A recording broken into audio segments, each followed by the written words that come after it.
And welcome back to another video. Yeah. We have the semis. Yeah. We decided to do it in studio because that night I think our throats were... No, we're just dumb. No. We're just dumb. Yeah, we're just dumb. No. I mean, of course, the throat Yeah. thing for sure. No, but we're dumb. Like, we literally just thought that the tournament was over at the last round. Yeah, but I think it was kind of a sort of a semi-last minute... Yeah, but, yeah, but at the top two. It is how it should have been, though, right? I mean, Yeah. Cut the top 8. Anyway, so we're here now for the semis. Yeah, once again, Steam Druid making an appearance. Surprise, surprise. Surprise, surprise. Which is so funny because we almost banned Archie alongside the ring for the event, to which we then unbanned the Archie. And it's interesting to think because, yes, I don't actually think we should have even considered in the first place, or at all, banning an avatar. But if we were, and perhaps it should have been the same Druid. Or the Druid, I mean, the Druid. But anyways, I mean, we've seen the list a million times, and if we haven't, then here it is. But essentially, right, it's all the best fire and water minions. They all have charge, or if they don't have charge, they have insane abilities. You know, it was actually the Ascalon Phoenix is actually an interesting card because of the fact that it's immune to fire damage. It's +1. Oh yeah, not immune. Sorry, yeah. Instead of taking the damage, it gets +1 power. +1 power, yeah. Which is a really good meta call, right? Like, I don't know if this card remains played in the decks if we start shifting away from fire, let's say, with Gothic or whatever. But as long as we're afraid of most decks either being Steam Druid or just having all these really powerful charge red minions, fire minions, sorry, then that's a good ability to have in that kind of meta.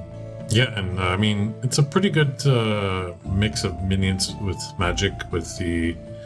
I mean, Plague of Frogs, I mean, I guess if you're playing Steam Druid, it's pretty a common card to find. Yeah, well, especially because Sir Agravane, right? That card, it has stealth and it has movement +1.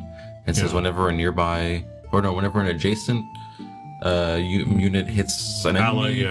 it strikes without losing stealth. Yeah, so with 7 of those things, that's... but I think even with the 21 Ruler of Thol, if you attack the other side with 7 frogs, 7 damage, so and there's Boudica's 21 damage. Yeah, exactly. So a pretty good card in this deck, obviously. We have the Mask of Mayhem and the Drums of Doom, which is... The Drums of Doom is interesting, actually. Well, because when you have a flipped Druid, right, it deals damage to everything that comes in. So the Drums of Doom turns that damage into lethal, I think. Yeah. So the idea is anything that comes in is just instantly dying. Yeah. Interesting. Jihad, obviously, being a good card. Yeah, fun. Violimp. With Violimps, obviously, it's really like deal 2 damage. Well, even the Kobolds, right? You can play a Kobold when they're at death's door and it just strikes for the kill. Yeah. Versus, you know, even with a Monstrous Lion, because it can attack sites. So you could place your Jihad somewhere and then come in with your line and giving it the +1 power. Just attack its face for 5. Yeah. Courtesan, obviously, really good card. Yeah. Could hurt if you do it at the wrong time, but... Yes, it can. It just wins games at the same time. So here we have Jason's deck. Yeah, this is Avatar Bear. I think we had 2 Avatar Bears that night. Yeah, we had 2 or 3 players, I think, with Avatar of Air. Oh, interesting. So we've had this on camera, not this deck, but this concept of look at the Snow Leopard, the Boss Troll, and the Wild Boar, right? These really low cost things that have 1 extra stat line than their cost. But like we had this conversation of, is it perhaps not right to do so? Because these are not good cards to be seeing in the late game when you really need something like powerful. Yeah, so like sorcery, even though there's very aggressive decks, I find does favor a mid to late game kind of style. Yes. So like you really want to be drawing strong and relevant things throughout the entire game, especially near the end. But anyways, we'll see. I mean, like, hey, we're in the semis, so yeah. I mean, theory is one thing and practice is another, right? So I mean, getting that early chip damage in. Yeah. The trinkets, especially, you know. Yeah, exactly. A couple of Snow Leopards with a couple of trinkets, your opponent's not like at 10 life. Yeah, I mean, generally, I actually don't enjoy playing 3 trinkets unless I'm playing Druid, but because of the tawny. But it makes more sense to do so, like staying with all these dudes. So yeah, so now your 1 power is 2 or 3, so putting a little bit more pressure on your opponent and dealing with bigger minions. And I always find that the Avatar of Air, everyone's always playing Pudge. Yeah. because you could just push it around and just start, hooking your opponent in, dealing the 5 damage. Yeah. The vampire is obviously super good, stupid good, just gaining that life. Just one though. Just one, which I think maybe 2 would have been, I think, a pretty good call. Yeah, I usually just put 3, but that doesn't necessarily make it correct. I just like the card. I just want to see the card. The art is so good. Benson. Anyways. Percival is interesting because you can actually blink him around and grapple shot and push him with the avatar to get to the site to draw from when the opponent chooses it.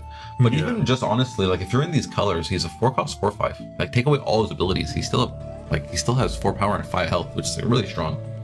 Yeah. So it's probably honestly arguable to still play it. And the magic spells are pretty, I say, standard for this deck. Yeah, pretty standard. Yeah, blink, common sense, disenchant, bolt. Grapple shot is of course an air mainstay. I would have probably liked to have seen 2 earthquakes just to not only to deal, even if your opponent's playing water or whatever. Yeah. Just to place your sites and maybe shift things around in your favor. Mm-hmm. So even though if you're not dealing or burying any minions, you could kind of shift it around and make the board state the way you want it, so you could really swing in. And then with the Avatar of Air pushing your minions, so you could really change the board state in one turn between the Earthquake and your Avatar of Air's ability.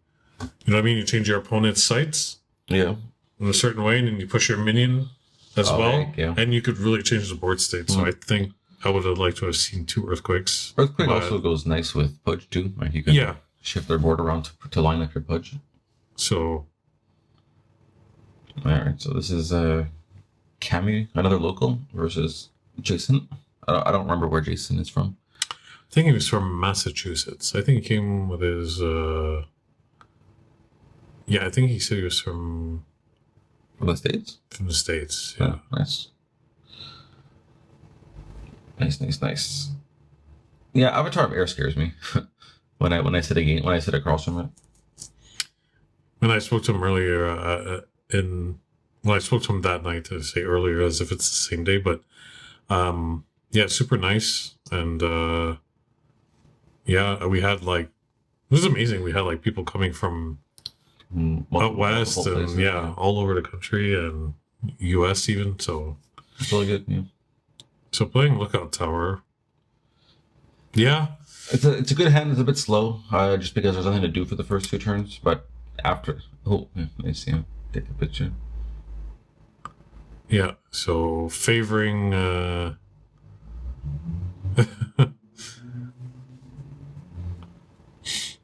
it's funny, Kamy actually comes from Lorcana. That's where I met him. And in that game you're actually not allowed to take notes throughout the game. Like other than your life total. So if I see your hand I can't record what's in there. And interesting. Yeah. Which is funny because for a game that at the same time has a competitive side to it, right, with all these major tournaments, they are definitely trying to push a kind of family-friendly, casual kind of image, we'll say, and not letting me take notes on my opponent sounds pretty intense. Like I gotta remember everything, and it sounds like I gotta be even more in tune.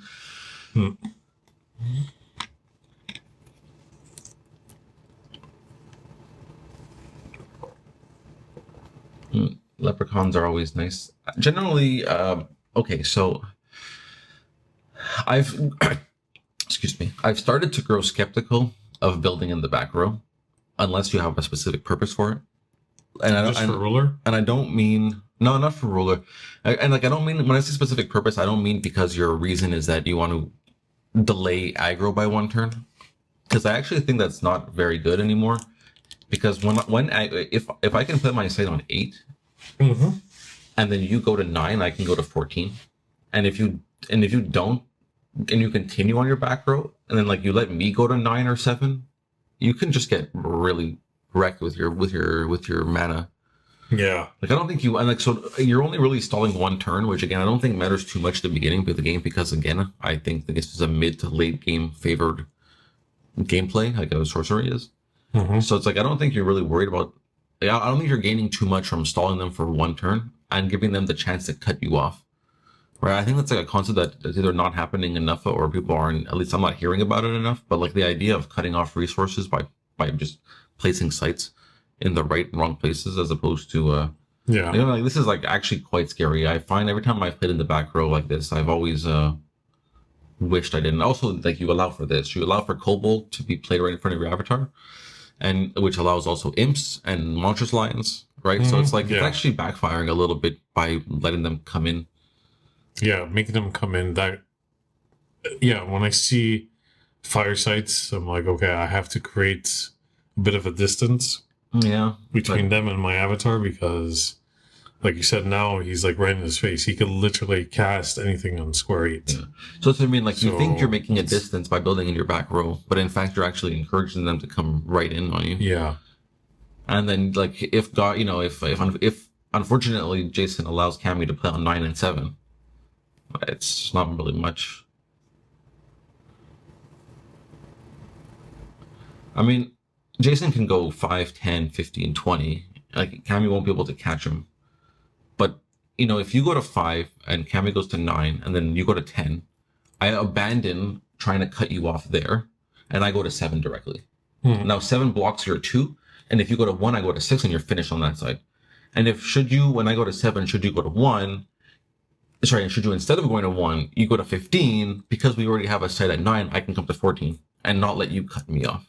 Right? yeah, So like, which now forces this kind of play, I think, which if you consider the board, whether or not they get to that point, that color out of space is actually dead. This card is not alive, so to speak, because it's impossible for Jason to protect it. And it's just a matter of time for Kamy to go to either 14, 15, and 10. Yeah, I agree. Yeah, so that color of space right now is doing something, but yeah, like Kamy must play on 14. If Kamy doesn't play on 14, then the color out of space can live because Jason goes to 14 himself and then blocks at 15, and then 10 never becomes filled. So Kamy should definitely play at 14 if he cares about this kind of resource management and denial.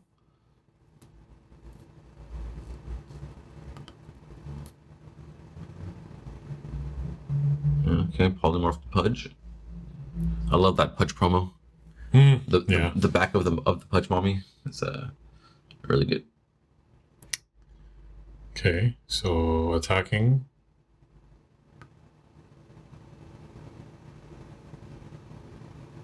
For 1 on the site, and then attacking color for 2. Yeah. Which is gonna strike. So come on, show me the 14. He doesn't want to cut off the color. Show me the 14.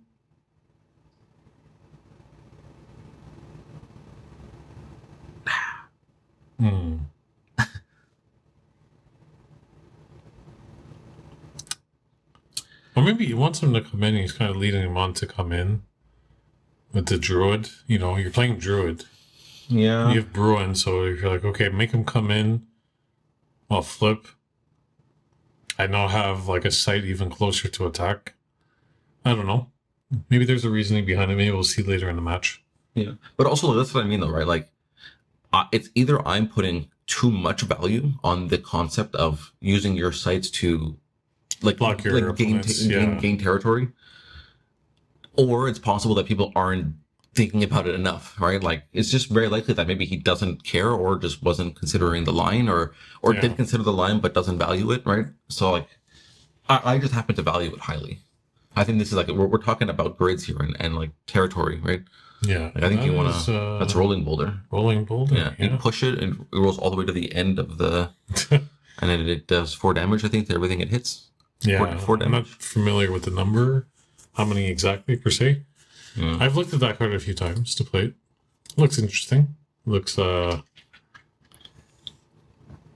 the end of the night, Kamy was actually praising it. He's not playing it. He played against it a few times, I think, or at least just against Jason. But yeah, he was a really big fan of the card by the end of the night.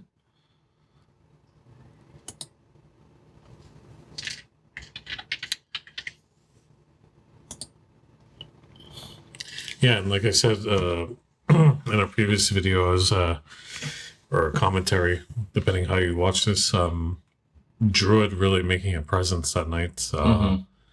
Druid, Sorcerer, a few Avatar of Error. I think I saw 1 Dragon Lord.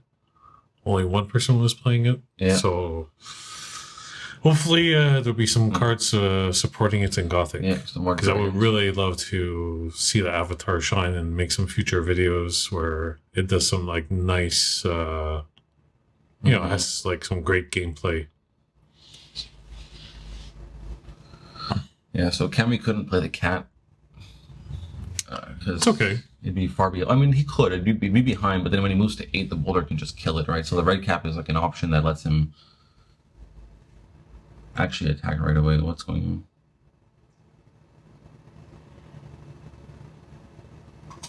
What's going on here?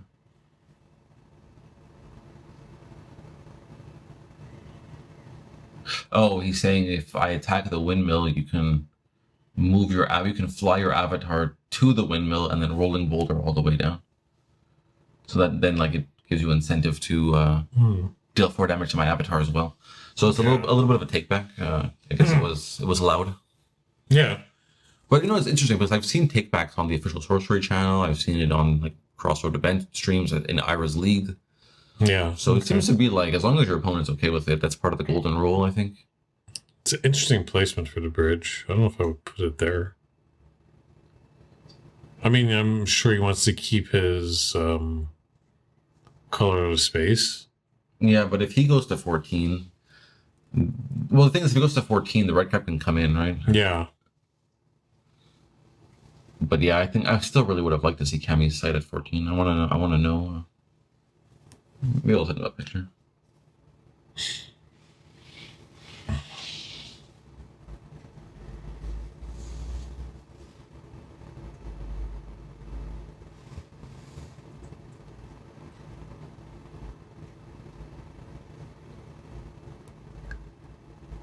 We'll see what.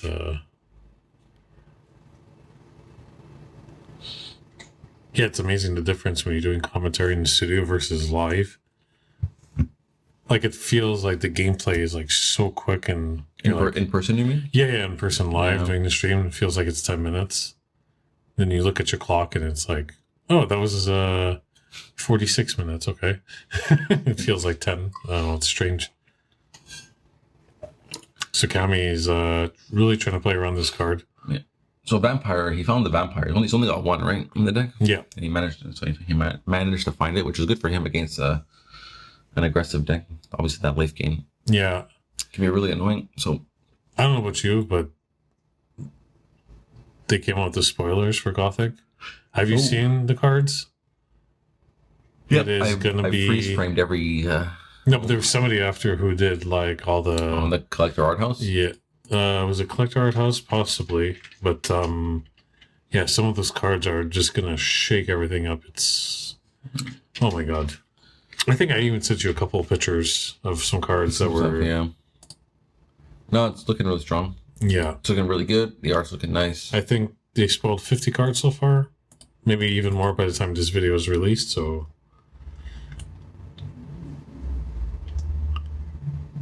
and how many avatars did they announce? 11? 13? 13? I think it's 13. Okay, I thought it was on this page. No, I believe it's on this Facebook. So Kamy's just, being a little bit more thoughtful, I think, just because the semifinals, so... I mean, usually he's always pretty, he's trying to see the best path available for him. And especially in a tournament setting, so he's probably even more so at this point. Sometimes I try to, I wonder if I should do this or do that. And I'm like, oh, well, do what you want. I'll just sit here and I'll just It's your choice. I've done it a couple of times. Oh, a courtesan dice. Yeah, courtesan dice, really good. But I mean, Kamy has 4 cards in hand.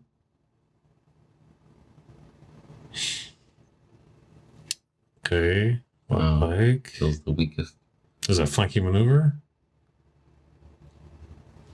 And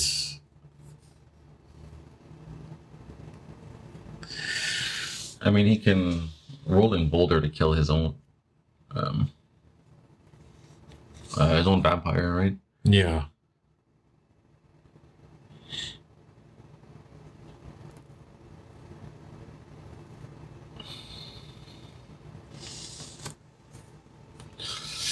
I mean, it's interesting, right? Like, unless I'm mistaken, the vampire can move to 4. The avatar of air can push the boulder to kill it, and then it can use its own ability to fly itself onto the bridge, so it's like far away.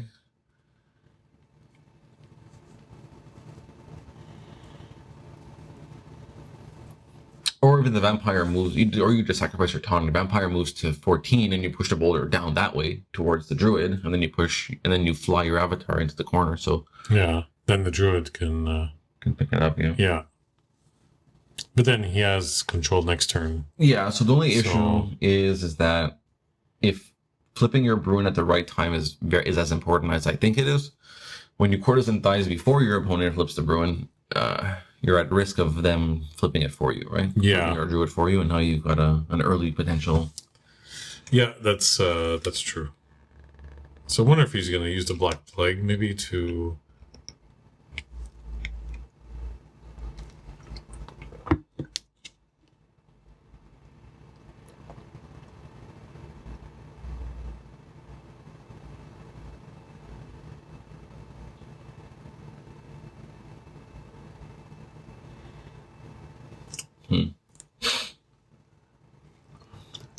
Interesting. I can't really see many ways that Jason can ruin Kamy's hand. Yeah.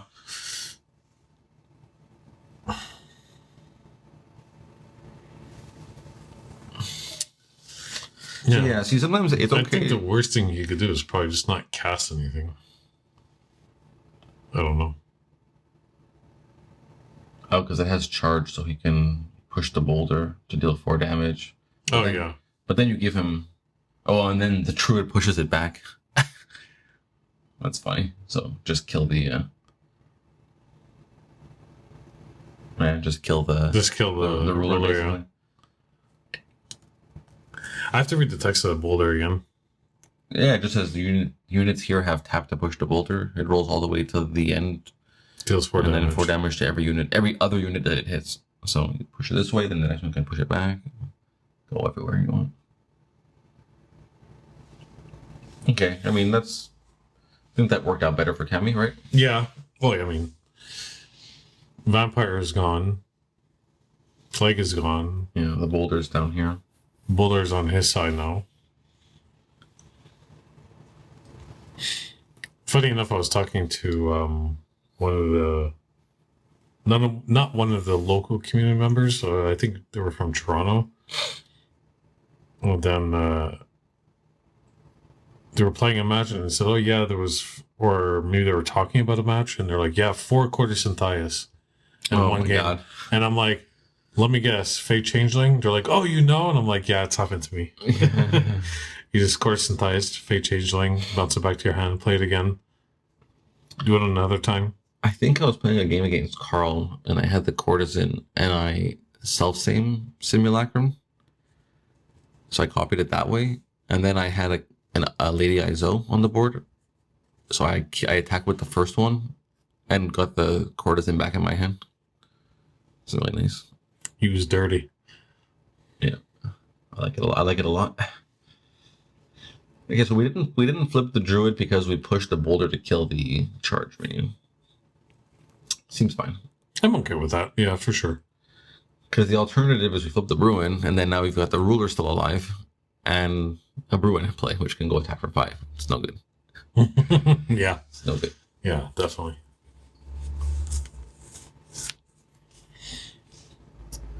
Well, we know Kamy's got a couple of cats. I wonder what... So you see, like, Kamy now played... Actually, it's funny because Kamy now played the site on 14. So if you're going to do it anyways, shouldn't you have done it originally? And had he done it originally, there wouldn't have been a way, I think, for the Ruler of Thul to kill itself this turn.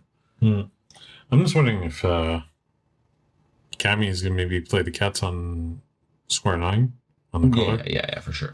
You have to do that. I mean, to put that real... to put the pressure on. So here now I would go to I would go to 7 here, because the thing is that if you're going to 15 to now cut off the color out of space, he can go to 7 and then 12, and so you know what I'm saying, he still gets a lot of mana potential. He'll never play a site at 10, which means he'll never be able to play any more on the right side of the board.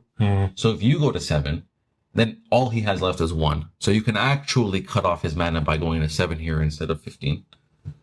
Yeah, you could really limit his resources. Yeah. But the next question is, does he need 6 or 7 mana? Probably not. Right? Especially if in the late game he's drawing boss controls and snow leopards. He doesn't really need 7 mana. So that's another reason why maybe perhaps cutting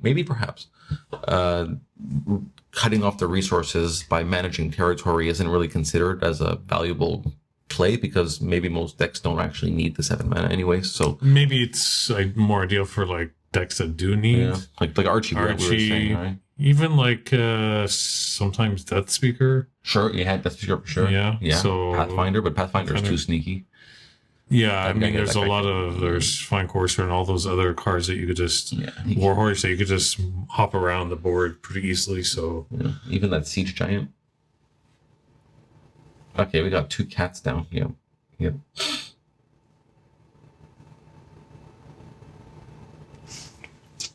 But just to harp a little bit more about this whole site placement thing, even if there's no need for the 7 mana from Jason, it's like there's no strategic advantage, I think, to playing on the 15 over the 7, unless you've convinced yourself that Jason is not playing any more sites. If you're like, this guy is not playing any more sites, then I'm going to go take away one of his sites. But I think by doing that, you're then encouraging him to play the site, right? So anyways, I think it's just like maybe marginally better, but still like maybe, I don't know. If I'm correct, then you should always make the better play, even if it's marginal. I would think so. Especially in a tournament setting, you would want to make the best move possible to secure the win. We've seen it time and time and again, even in the Magic videos, where we're talking about a thing and we're like, oh, you should maybe do this, this, and that, and then the guy doesn't do any of it and they just win anyways. Yeah, right? So it's like, but you just throw in the towel, you're like, But I mean, it goes to show, I mean, it's just taking 2 different paths to achieve the same goal, I think. Everyone has their own approach, but yeah, sometimes you're just really surprised, like, oh, they should do this to achieve, to get their win. They do the complete opposite, they still win. And you're just like, you're like, I guess that works, so. I guess I'll allow it.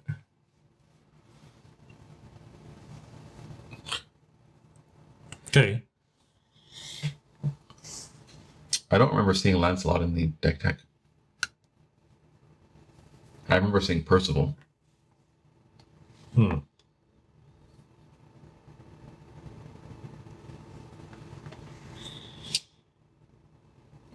Yeah, maybe the change was made after the event and we were just looking at a list that he sent afterwards, because we didn't have his list at the event.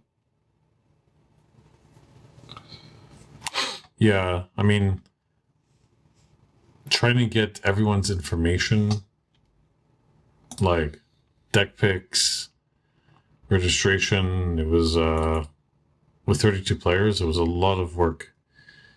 And I was saying earlier, I was like, kudos to like event organizers and stuff like that. It's such a, we did this one event and my head was like, oh, all over the place. And you're just like 10 different things at once. And then you have to do commentary. And then you're just like, eat your sugar. But at least we got at least we had a nice couple of goodies thanks to Benjamin that night. Yeah. A couple of apprentice wizard. Yeah, I think also the people playing got one, which is nice too. People. I still don't have the dispel. I still have the Cornerstone dispel, which is sad. I don't have one. The promo card? Yeah. Yeah. You should have one. It should have been in the pile that he gave you. Dispel? No. Yeah. Oh. You should double check. I did. No. Because I think he's only given 32 with the Cornerstone kits. So one for each player. Okay.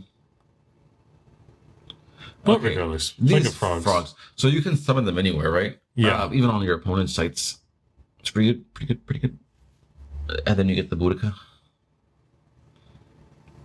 Just summon all 7 in the on the bridge. Why?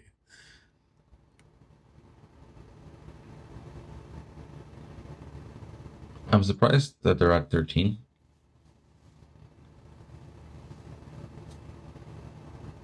Unless you just want some defensive ones.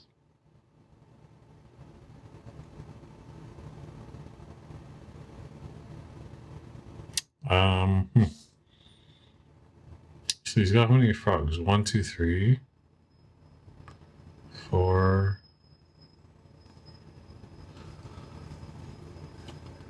We got the hand gestures going. I think he's been hanging around with you too much. He's getting that Italian, like, Hey, what are you doing? A little bit couple of swear words and that. Well, it's got the hair for it, so.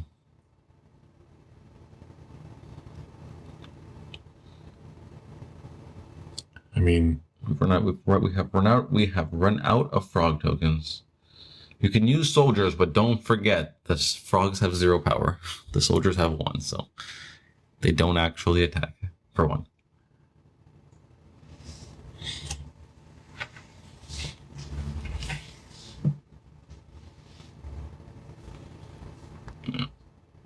okay. So now the Galahad gets pushed to 8 and can kill a frog. Or to 3. Okay, he just took away his own. Yeah, okay, he took away his own threshold so that he could earthquake and kill Yeah. the stuff that was there. Makes sense.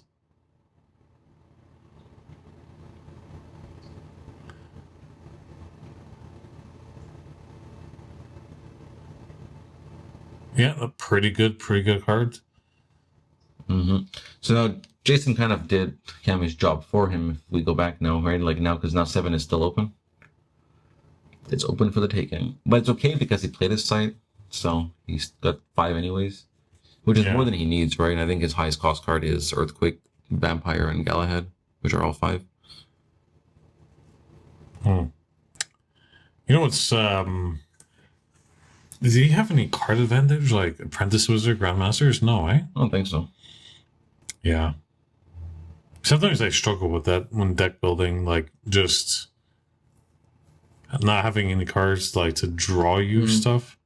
I'm like, if I just play against another person that has like 4 Apprentice, 2 Grandmasters, and all these draw spells, I'm just gonna. But you can kind of like pseudo keep up if your deck is built in such a way where you can, like on turn 4, draw a spell, play a card, and then draw a site with your avatar. Like if you don't have to draw a spell, a site on turn 4 because your hand requires you to play a 4 cost, you might be able to draw, a double draw every turn and kind of keep your hand kind of filled. Obviously, it's never the same as someone just drawing 3 cards out, right? Yeah, for sure. But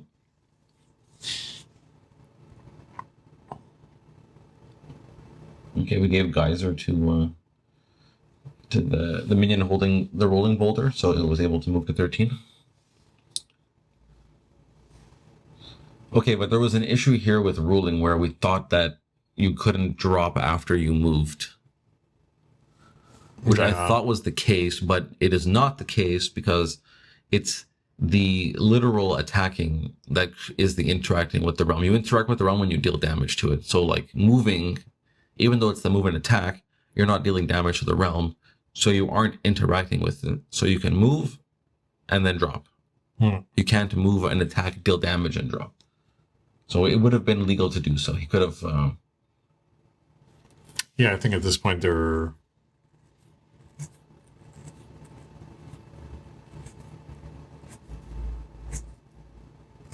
Yeah, because I remember Jason was pretty sure of the ruling because I think he had been through that situation before. Now, if I recall, I think Kamy's asking, well, if I do that in this sequence, then it should work. Double trinket.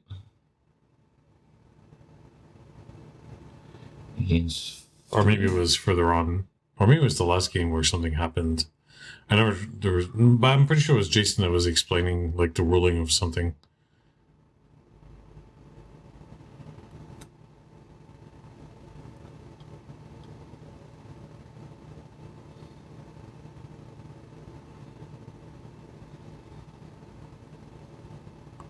Okay.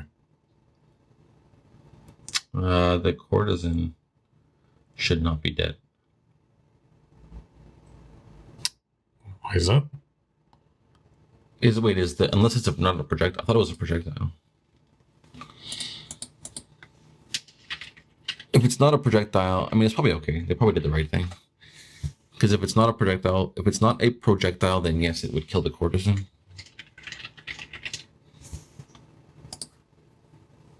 Yeah, it's not a projectile. You're just pushing the... Yeah. Which of course makes sense, actually. Now that I think about it, it's a boulder you're pushing. Of course it's not a projectile. Sheesh. Oh, you just have to make sure. So there you go. He finally shut me up and put the fight on 7. Yeah. So definitely trying to put the pressure now on Jason.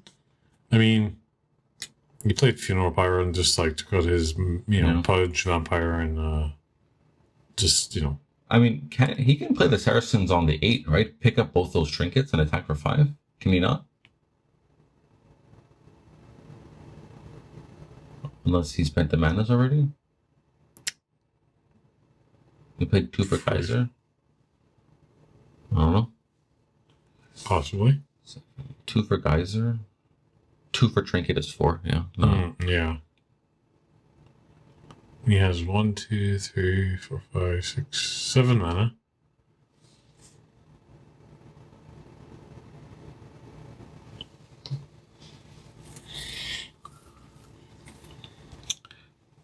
He can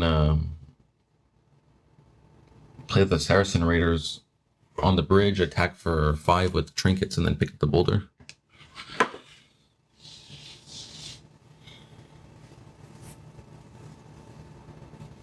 Right? That's the thing. Yeah, let's see why not. Should be legal.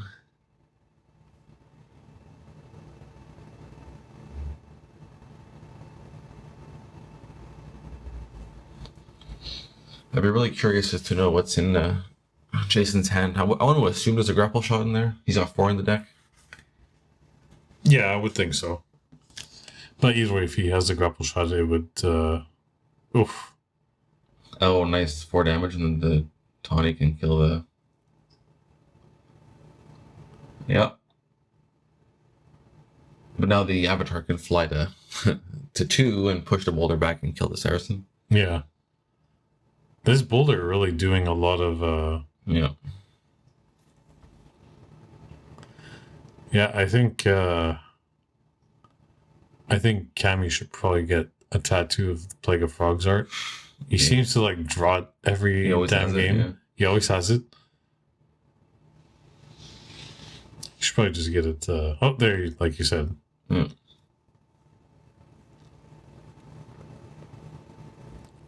I mean, even when like Kamy's been like putting a lot of pressure on Jason, and Jason is still like in there. Plague of Frogs, 2 cats, courtesan, raiders, like. And still Jason's like, I didn't hear no bell.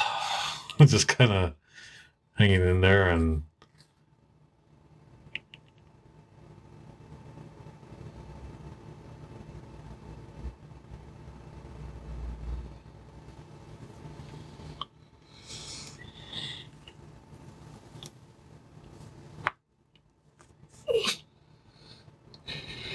Oh, doing the flip, looks like. But he drew a sight last turn. I wonder if...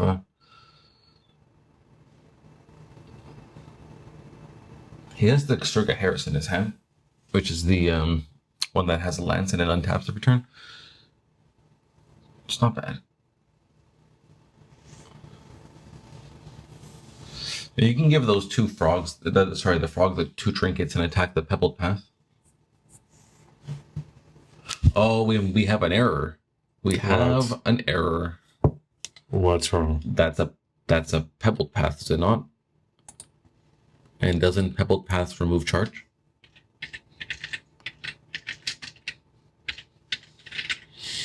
I believe it does. Yeah, so we weren't actually able to push that boulder.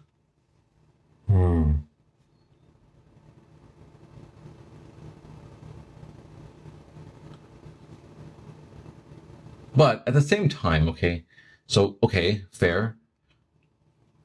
But like that means that the Saracen is attacking for 5 with 2 trinkets on another site, though. Yeah, so I don't think it's... Like, if anything, maybe Kamy should have attacked instead of worrying about the Dalcian phalanx. Okay, yeah, the glare on the left side of the board is insane. We experienced it in the second game.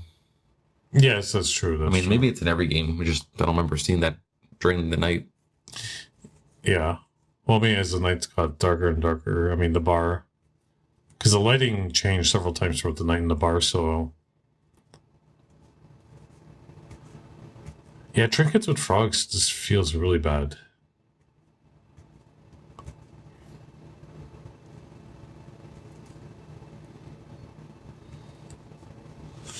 Okay.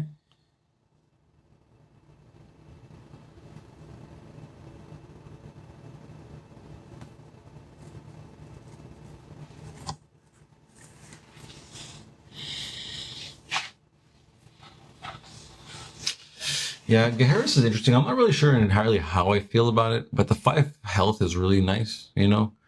Untapping it so it can block, and it's very hard to kill. It's all very nice, but for some reason I'm never fully sold. I am playing it in my own Steam Witch.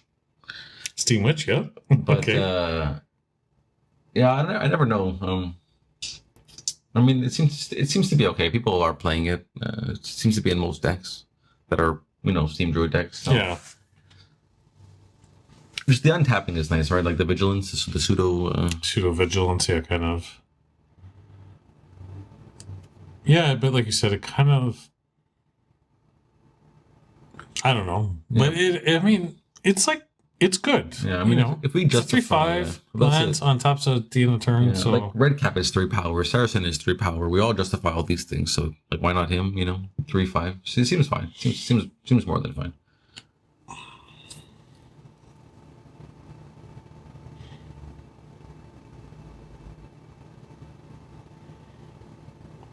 I mean, to be fair, too, there's probably going to be a couple of mistakes here and there because this is, round 7? Mm-hmm. So, I mean... It's like 10 o'clock, 11 o'clock at this point. Yeah, it was, close to... close to midnight by the time they finished this round. So, and we had started the event at... I think we started a little later, like 5:30 p.m. So, it is what it is. I mean, at the end, everyone was just exhausted, ourselves included. Yeah. We were just... It was certainly the sleepy time. Oh, that's why we're in the studio now. I mean, our minds were mush, our throats were completely shot at that point. So... But it's okay, we're here now with you folks. Like, comment, subscribe. But it was really great, too, that we had Chase in Game 3 and Golden Eagle, and I believe another person as well. Yeah, they were in the chat. In the chat, and they were, liking the commentary, so... We must have been doing something, right? Hopefully. I mean, at the end of the day, we do it for the love of the game. We did this with Old School Magic, we're doing it now with Sorcery. And I mean, there's just so much more excitement to come with Gothic and everything, so it's gonna be like, I just feel like it's gonna make it feel like a brand new game again. The excitement is gonna be there, and you're just be like, I think the set is 440 cards. Yeah, it's the biggest. So it's like, that's massive. Yeah, Arthurian Legends was like what, 100 or something, 200? I think in the 2s. So I mean, that's like, but I mean, Arthurian Legends was a smaller, 24 booster packs versus 36. Maybe because the Dragon said they felt they could justify making it smaller. 223. Yeah, 223 cards. So Beta had 407. That's still pretty massive. So I mean, like 33 more is not that large in the grand scheme of things, but 440 as a concept is definitely large. Yeah, that's gonna change. I mean, there's gonna be a lot of cards that are gonna maybe not see too much play, as of like any other card game. But well, on that note, there's actually that new card where I think it's called Buried Alive, and it costs 3. It's a double Earth, and it's nearby. An ally may cast it, and it buries a nearby ally, and it's just like, I don't understand. Everyone is very confused about this card because bury is just exists. It has one less threshold, and you can bury anything anywhere. yeah, So it's like we're like, what? Now I guess it's like a limited card, right? So if you draft a set, you have a bury in that set that's not bury. So yeah, but I find like a lot of card games will do that. They'll make like variances of the same card just for draft reasons, maybe. Yeah. So, and maybe just to have, more, if you're wanting to play, because I mean, like, they're going to change it to 60-30. Yeah. And then there's going to be like a sideboard of sorts of 10 cards. A collection, it's called. A collection? Yeah. So, I mean, that could kind of probably go into your collection. Oh, yeah. As if you're like really having to deal with like a lot of minions. Because someone plays, let's say, Feast for Crows, they take out, let's say, Bury, you have like another option to put into your deck. Yeah, sure. Or just more removal. The collection aspect definitely helps.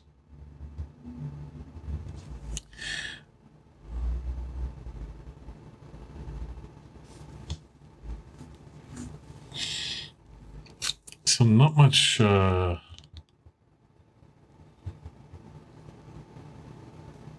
fortunately, looking back, I wish we had resolved the issue with the glare. Yeah. But earlier in the day, it was fine.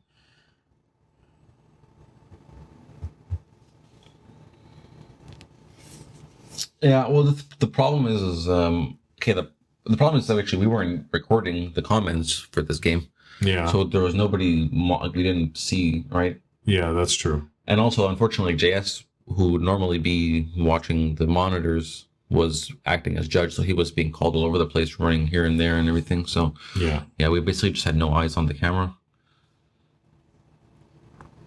I mean, the game is happening 98% on the non-glary side of the board, so yeah, it's just that one guy. But yeah, it's definitely rough.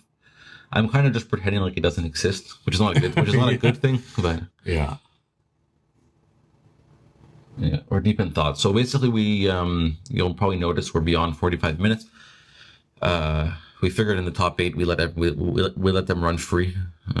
Yeah, no within time, reason, no time restriction. I think somebody had told them, okay, they're approaching an hour, so like, we have to like almost call time because it's Yeah, it was becoming midnight. People had to go to Toronto, drive home to Toronto. And there's still one more round after this one, so stay tuned for that. But yeah. Okay, we got a Cobalt, and we're talking about it because he has Cobalt and double trinket, which just strikes for 4. No, so he can play the Cobalt on 13 or even 8. And just go to Death's Door here, or put Jason to Death's Door. So I wonder what the thought process is.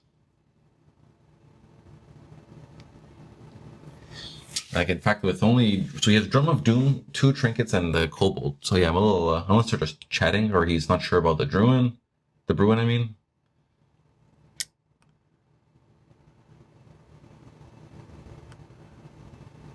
Okay. Moving up before flipping the Druid. Interesting. I think I like it.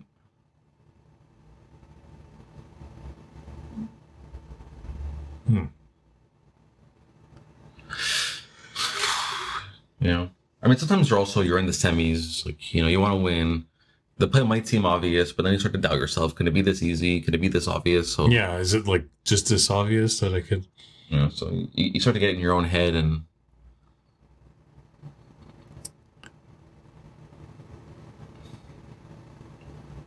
Okay, so Jason now is on death's door. And so yeah, he's got Tawny at 2 and the Kobolds at 13, and the Druid 2 can be flipped. So we're starting to close in. Because now Kamy could put like the trinket on the frog. Oh, so- hey, didn't he move the frog on 9? Was it on? Did he go from 10 to 9? Oh, right. He can't go. Yeah. I was like, why doesn't he just go to the boulder and get it? But he can't because the bridge. Yeah. It's funny. So the bridge actually ended up being in a good position. Funny enough, yeah. Okay, but the thing is that the avatar is not on an air site. So it can't fly away. It has to move.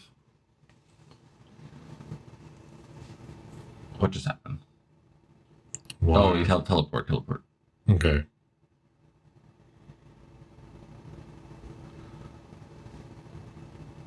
Yeah.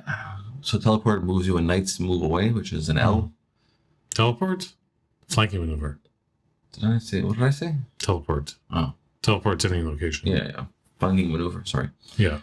And it also draws you a card. Yeah. Pretty good. Yeah. And it costs 3, which can be a bit much. Because now, especially in your situation where your sites are a bit cut off, that 3 mana is actually taxing. Jesus. Yeah, there's a lot of cards, and they're all good. Is the thing. They're all. How do you draw so good. many? Oh, that's his good. Okay.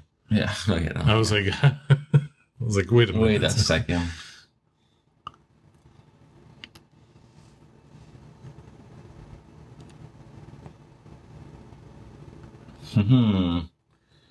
So the Dalcian Phalanx can't move, which means the Kobolds can live another turn, right?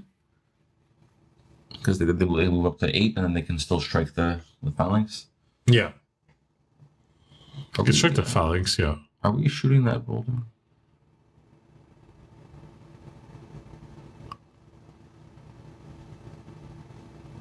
Attack for 6.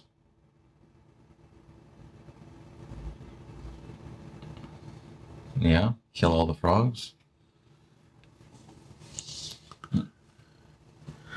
Yeah, give an extra damage with the trinket, sure, no problem.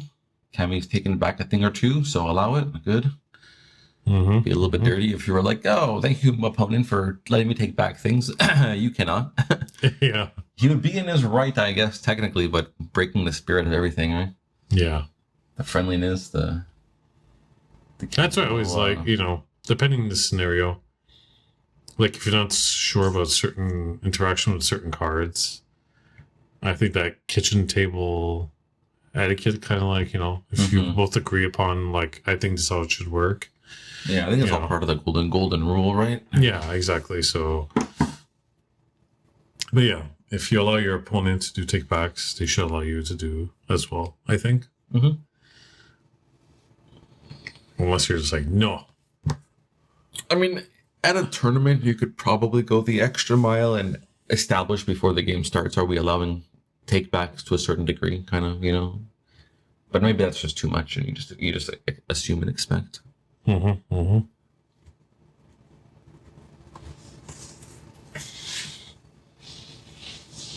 Are we flipping our Druid?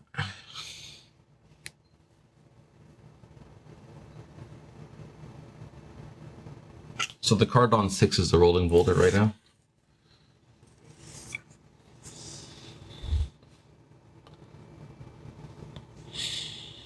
Yeah, that's really, really funny because it's like the last 30 minutes of the video is basically Kamy just overthinking everything. Yeah.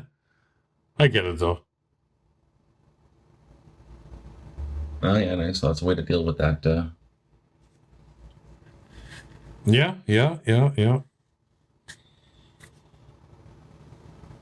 I should give Kamy some transparent sleeves I have for his Druid, so he doesn't have to take it out of the sleeve. He can just turn it over.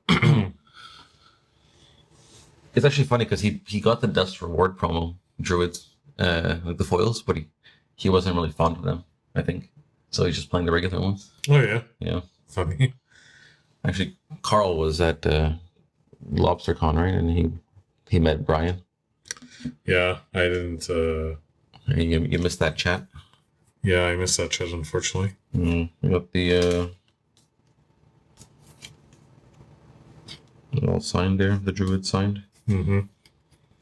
Must be nice to have signed cards. Yeah, maybe one day.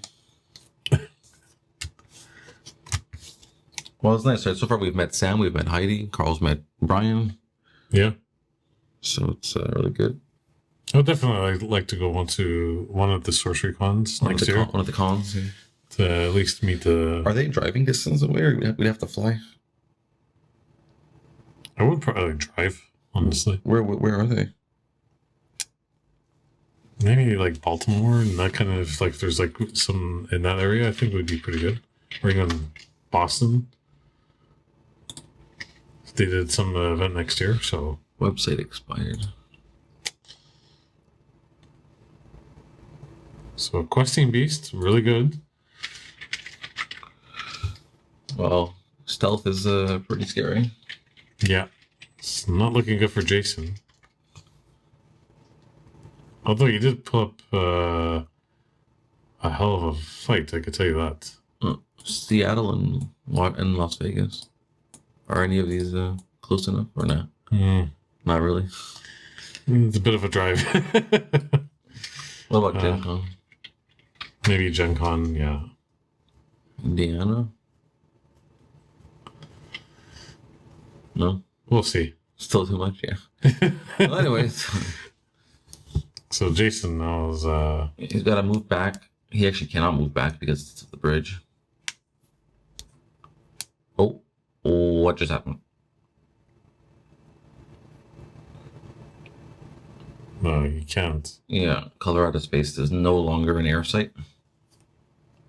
Yeah,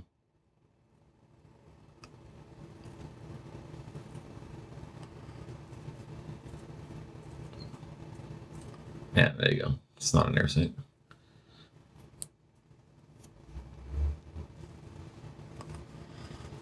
Yeah, I think that was Jason's partner in crime chiming in there. Move to the 9 and then you can fly away. Would be good, but yeah, unfortunately the Colorado Space has been nuked. No more. I saw someone with the dust promo of the color in person. It's gorgeous. Was it Lizette? Because we have it. No, I've seen it, but just seeing it again. I was just like, wow, it's really, really. The art just like pops out. Yeah, it's even the King Arthur is really nice. I mean, 2000 dust is rough. It's rough. Yeah. But I have my eyes on Camelot and Pudge Butcher now. I want to get that Camelot. I mean, like I can't be the Templar guy and not have the dust promo Camelot. So I gotta find a way to get that.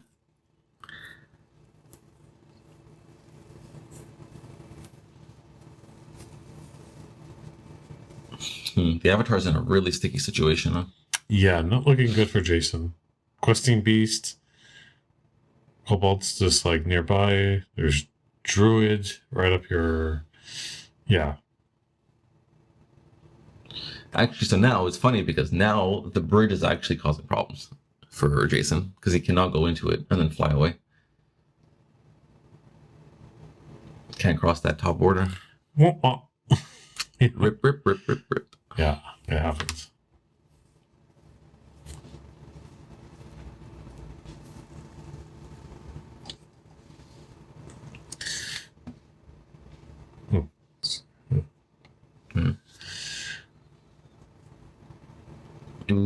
Yeah. I mean, both players just...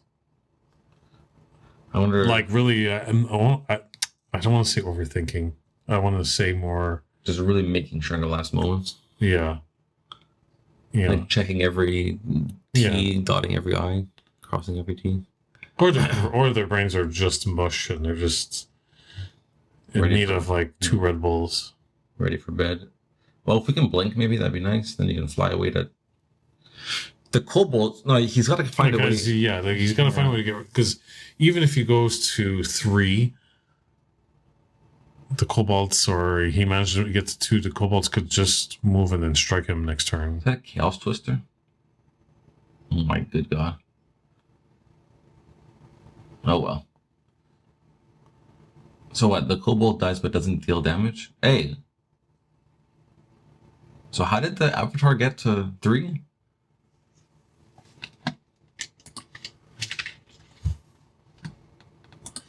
Yeah.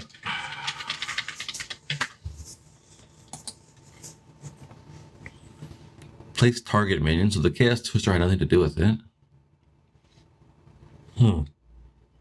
So how did the avatar ever get there? Illegally? Is this illegal? Maybe there's a card in the graveyard. It's hard to say with the glare. Okay, so he was on what? Square He was on 10. 10. He moved to 9. And then I was at 3.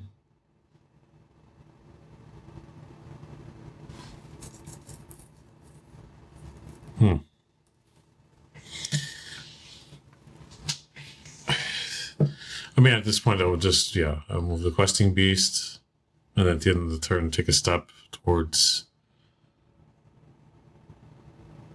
either 8. Yeah, I think you go to 8 because then your Druid can come in to 9 and 4. So your Druid will take care of that side of the board, and then your questing beast can go to the towards the left.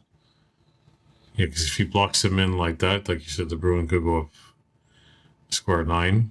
So kind of like just putting him in that one specific corner. And especially the questing beast being able to take an extra step at the end of his turn. Yeah. Really, really good.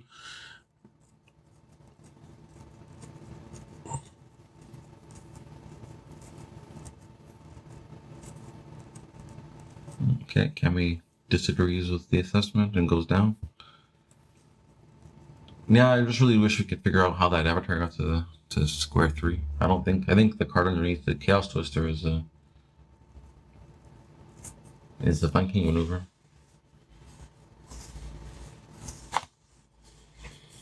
It's okay. Kamy charged illegally, and perhaps now the avatar is flown illegally.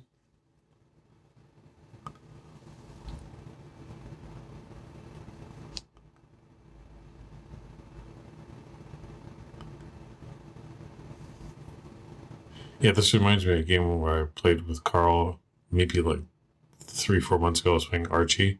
Mm-hmm. He was playing Elementalist, and like that game was like an hour and a half. Yeah, well. Yeah. Oh, hey, the avatar can't really move too far because of the Druid's ability, right? Like the avatar has to fly over to. Yeah. Okay, well, good God, that's something.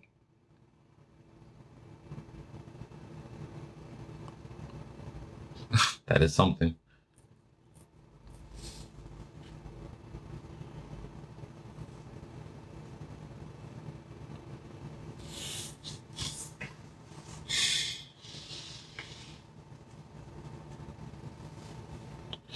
So now questing beast goes to 2. Yeah, I mean the avatar is honestly getting quite stuck. But it can't go to 7.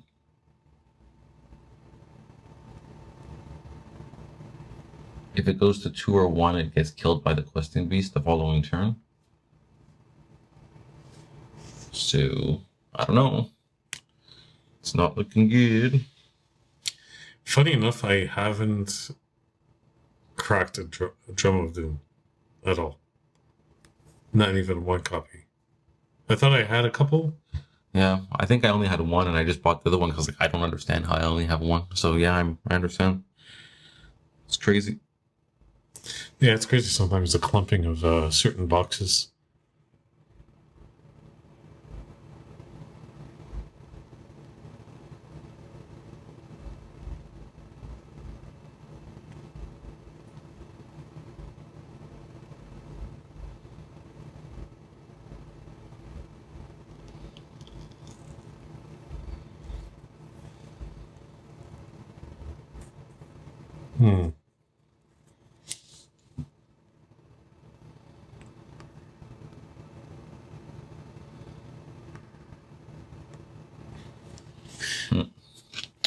I don't know.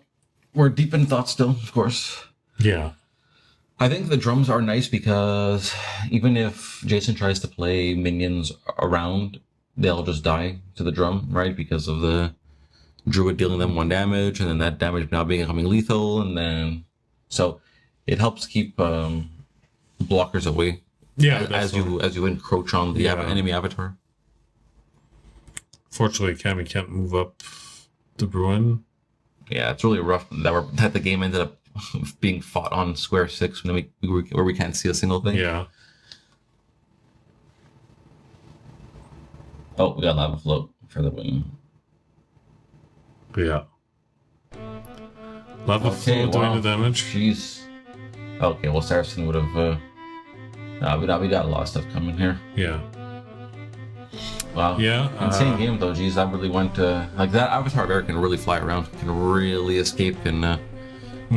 But yeah, Druid put such a damper on things with his ability. Yeah, oh my god, it's really rough.